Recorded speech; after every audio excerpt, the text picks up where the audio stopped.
કનૈયાલાલ સોલંકી આજે સવારે 10:30 વાગે દરિયામાંથી મને એક ફિશિંગ બોટમાંથી વાયરલેસ દ્વારા મેસેજ મળ્યા કે ભાઈ અહીંયા આજુબાજુમાં એક બોટ અજાણી બોટ જે જૂની છે, માણસો 2 થી 3 જ દેખાય છે, કોઈ એની અંદર ઝાડ કે કોઈ વસ્તુ નથી, તો આ કોઈ ઇલીગલ પ્રવૃત્તિ કરવા માટે નીકળેલી બોટ હોય એવું લાગે છે.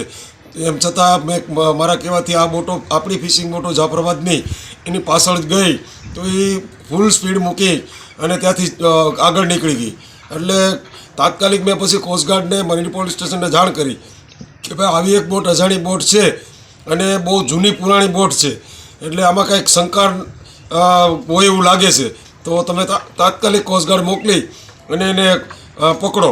એટલે કોસ્ટગાર્ડનું જહાજ, કોસ્ટગાર્ડનું હેલિકોપ્ટર અત્યારે ત્યાં પહોંચી ગયું છે અને એને પકડવાની કોશિશ કરે છે, પરંતુ હજી પણ એ ભાગવા માટે કોશિશ કરે છે બોટ. એટલે કાંઈક પણ એમાં શંકા હોય એવું લાગી રહ્યું છે.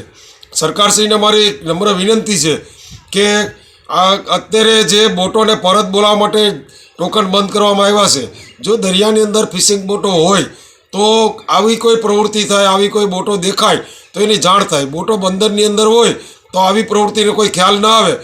એટલે સરકારશ્રીને વિનંતી છે કે બોટો ફિશિંગ બોટોના ટોકન ચાલુ કરે, અમારી આવી નમ્ર વિનંતી છે. મિત્રો, આવા જ વિડીયો અને શોર્ટ્સ જોવા માટે આજે જ અમારી ન્યૂઝ રૂમ યુટ્યુબ ચેનલને સબસ્ક્રાઇબ કરો.